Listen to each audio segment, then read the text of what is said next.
18 June 1858 ব্রিটিশদের বিরুদ্ধে ভারতের মহারাষ্ট্রে চলছে এক রক্তক্ষয়ী সংগ্রাম। আর এই যুদ্ধক্ষেত্রে যেদিকেই তাকানো যাচ্ছে সেদিকেই দেখতে পাওয়া যাচ্ছে এক দেবীকে, রূপালী রঙের এক ঘোড়ার পিঠে বসে, হাতে খোলা তরবারি আর পিঠে বাঁধা তার শিশুপুত্র বিদ্যুৎ গতিতে ছুটে চলেছেন যুদ্ধক্ষেত্রের এক দিক থেকে আরেক দিকে। হঠাৎ গুরুম করে এক বিশাল কামান ফাটার আওয়াজ, আর তারপর যুদ্ধক্ষেত্রেই প্রাণ হারান এই বীরাঙ্গনা। কে তিনি? কোথাকার যুদ্ধ? কেন হয়েছিল এই যুদ্ধ? কেন পিঠে সন্তানকে বেঁধে নিয়ে যুদ্ধক্ষেত্রে নেমেছিলেন এই রানী? সব বলবো এই গুরুত্বপূর্ণ প্রতিবেদন শেষ অবধি দেখুন। আমি দীপেন্দু, দ্য নিউজ বাংলায় আপনাদের স্বাগত জানাই।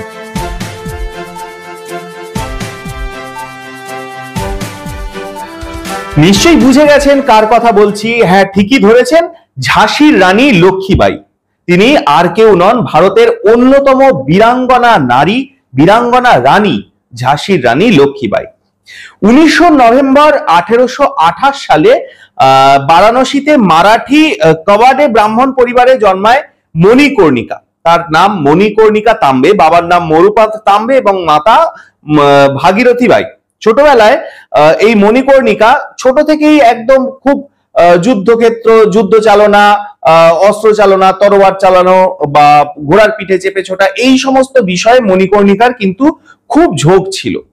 সেই সময় মারাঠা পেশোয়া এই মণিকর্ণিকাকে খুব পছন্দ করতেন। তিনি ভালোবেসে আদর করে তাকে ডাকতেন মনু বলে, এবং তিনি তার ছেলে নানা সাহেবের সঙ্গে যেরকম ব্যবহার করতেন, মনুর সঙ্গেও সেই রকমই ব্যবহার করতেন। মনু তার বয়সী অন্যান্য বাচ্চাদের থেকে কিন্তু ছোট থেকেই আলাদা ছিল, অত্যন্ত স্বাধীন, মার্শাল আর্ট, তরোয়াল চালানো, খেলাধুলা এবং বিভিন্ন রকম অ্যাডভেঞ্চারের সঙ্গে মণিকর্ণিকা ছোট থেকেই সংযুক্ত ছিল। 1842 সালে ঝাঁসির মহারাজা গঙ্গাধর রাও নিয়াওকারের সঙ্গে বিবাহ বন্ধনে আবদ্ধ হন এই মণিকর্ণিকা। বিয়ের পরে তার নতুন নাম হয় লক্ষ্মীবাই, বা তিনি পরিচিত হন ঝাঁসির রানী নামেও। 1851 সালে লক্ষ্মীবাই আর গঙ্গাধর রাওয়ের এক পুত্র সন্তান জন্মায়। তার নাম রাখা হয় দামোদর রাও। ঠিক 4 মাস পরে রোগে ভুগে এই পুত্র সন্তান মারা যায়, এবং এই পুত্র মারা যাওয়ার পরে প্রচন্ড দুঃখে কষ্টে ভেঙে পড়েন গঙ্গাধর রাও, মণিকর্ণিকা দুজনেই। এমনিতেই গঙ্গাধর রাও ছিলেন বহুদিনের অসুস্থ একজন মানুষ। এরপরে তারা আর দ্বিতীয় পুত্র না নিয়ে গঙ্গাধর রাওয়ের জ্যাঠতুতো ভাইয়ের ছেলেকে অর্থাৎ আনন্দ রাওকে দত্তক নেন নিজের পুত্র হিসেবে। এরপরে রোগে ভুগে অসুস্থ হয়ে মারা যান গঙ্গাধর রাও। এই সুযোগটাকেই কাজে লাগালো ব্রিটিশ সরকার, তৎকালীন ব্রিটিশ সরকার।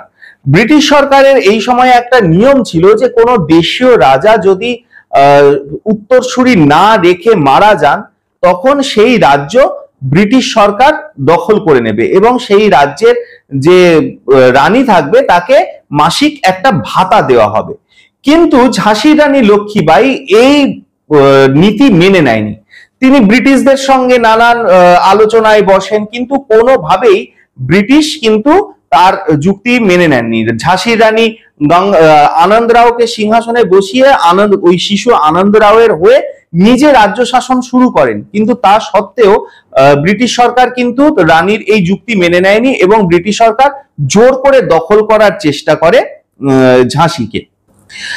1854 সালে ঝাঁসির রানীর নামে বার্ষিক 60,000 টাকা ভাতা দিয়ে তাকে একটা মহলে স্থানান্তরিত করার কথা ব্রিটিশ সরকার বলে, এবং ব্রিটিশ সরকার এও বলে যে ঝাঁসির রাজত্ব ছেড়ে দিতে। কিন্তু ঝাঁসির রানী লক্ষ্মীবাই তো এত সহজে হার মানার পাত্রী নন। তিনি তখন স্থির করেন যে না, কোনো মতেই প্রাণ থাকতে ঝাঁসিকে ব্রিটিশদের হাতে তুলে দেওয়া যাবে না। তাই তিনি স্থির করেন ব্রিটিশদের বিরুদ্ধে যুদ্ধ করা হবে। এই রকম টাল বাহানায় কেটে যায় আরো 4টে বছর। আসে 1858 সাল। এই 1858 সালে ব্রিটিশ সরকার মরিয়া হয়ে যায় ঝাঁসি দখল করার ব্যাপারে, এবং তারা ক্রমাগত সৈন্য পাঠাতে থাকে ঝাঁসির দুর্গের চারপাশে। দুর্গের যে উঁচু পাঁচিল, সেই পাঁচিলে ক্রমাগত তারা গোলা বর্ষণ করতে থাকে। স্বাভাবিকভাবেই সেই সময় ব্রিটিশদের যে অস্ত্র শস্ত্র ছিল তা ছিল অত্যন্ত আধুনিক অস্ত্র, এবং তা খুবই শক্তিশালী অস্ত্র ছিল। তখন বাধ্য হয়ে শিশুপুত্র আনন্দ রাওকে পিঠে একটা কাপড়ের সঙ্গে বেঁধে ওই দুর্গর কেল্লা থেকে ঝাঁপ দেন ঝাঁসির রানী লক্ষ্মীবাই, এবং ঝাঁপ দিয়ে তিনি পাশের গ্রামে আশ্রয় নেন এবং তিনি স্থির করেন বাইরে থেকে আক্রমণ করে ব্রিটিশদের এই ক্ষমতাকে ভেঙে দেওয়া হবে। আর যেমন ভাবা তেমন কাজ, ঝাঁসির রানী ঝাঁপ দিয়ে আশ্রয় নেন পাশের একটা গ্রামে এবং তিনি তার বাহিনী নিয়ে কালপিতে চলে যান। সেখানে তিনি অন্যান্য যারা বিদ্রোহী বাহিনী তাদের সঙ্গেও যোগ দেন, তাতিয়া টোপে এনাদের সঙ্গে তারা যোগ দেন এবং একটা বিদ্রোহী দল তৈরি করেন। এরপরে তাতিয়া তোপি আর ঝাঁসি রানী লক্ষ্মীবাই তারা একসঙ্গে গোয়ালিয়রের দিকে রওনা দেন। গোয়ালিয়রের সেখানকার কেল্লা দখল করেন রানী লক্ষ্মীবাই এবং তাতিয়া তোপের সম্মিলিত বাহিনী। এরপরে রানী আবার ব্রিটিশ আক্রমণকারীদের বিরুদ্ধে যুদ্ধে নেতৃত্ব দেন, কিন্তু এই যুদ্ধটা ছিল এক রক্তক্ষয়ী সংগ্রাম। ব্রিটিশদের সৈন্য, রানীর সৈন্য এবং তাতিয়া তোপির সৈন্য এই ত্রিমুখী সংঘর্ষে কিন্তু অবশেষে হার মানতে বাধ্য হয় ঝাঁসির রানী লক্ষ্মীবাইয়ের সৈন্য এবং তাতিয়া তোপের সৈন্য, এবং যুদ্ধক্ষেত্রেই ব্রিটিশদের গোলার আঘাতে শেষ নিঃশ্বাস ত্যাগ করেন ঝাঁসির রানী লক্ষ্মীবাই। শেষ নিঃশ্বাস যুদ্ধক্ষেত্রে ত্যাগ করেন এটা ভুল, তিনি একদম প্রচন্ড আহত হন। তখন তার বিশ্বস্ত কয়েকজন মন্ত্রী, কয়েকজন সেনাপতি তার ওই শরীরকে নিয়ে আসেন একটা নিকটবর্তী মন্দিরে। সেখানে একজন পুরোহিত ঝাঁসির রানীর মুখে গঙ্গা জল দেন এবং ঝাঁসির রানীর শেষ কথা ছিল, আমার এই শরীর যেন ব্রিটিশদের হাতে না পড়ে, এবং তারপরেই প্রাণ ত্যাগ করেন লক্ষ্মীবাই। তখন তার ওই অন্যান্য মন্ত্রীরা বা সেই পুরোহিত তারা সকলে ওই মন্দিরের পাশেই ঝাঁসির রানীকে চিতা সাজিয়ে সেখানে তাকে দাহ করেন। এমনই বীর বিক্রমে যুদ্ধ করে ব্রিটিশদের একদম কাঁপিয়ে দিয়েছিল ভারতীয় এই বীরাঙ্গনা নারী।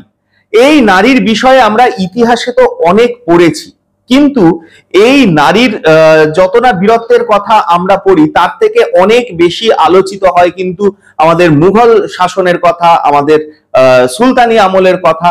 কিন্তু এই যে রানী ঝাঁসির রানী লক্ষ্মীবাই, ইনি তো আমাদের একদম সম্পূর্ণভাবে দেশীয় রানী, সেই কথা আমাদের মেন স্ট্রিম মিডিয়া কিন্তু সম্পূর্ণ চেপে যায়।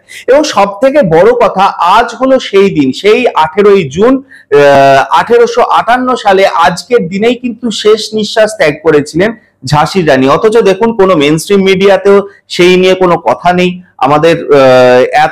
আমাদের রাজনৈতিক যে সমস্ত দল তারা ঝাঁসির রানীকে শ্রদ্ধা জ্ঞাপন করা বা আজকের দিনে তাদেরকে বিশেষ সম্মান জানানো সেই রকম কোনো ব্যাপার নেই।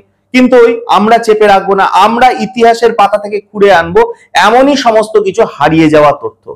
আপনারা কি বলেন? আপনাদের মূল্যবান এবং গুরুত্বপূর্ণ মতামত জানান দ্য নিউজ বাংলার কমেন্ট সেকশনে, আর দেখতে থাকুন দ্য নিউজ বাংলা।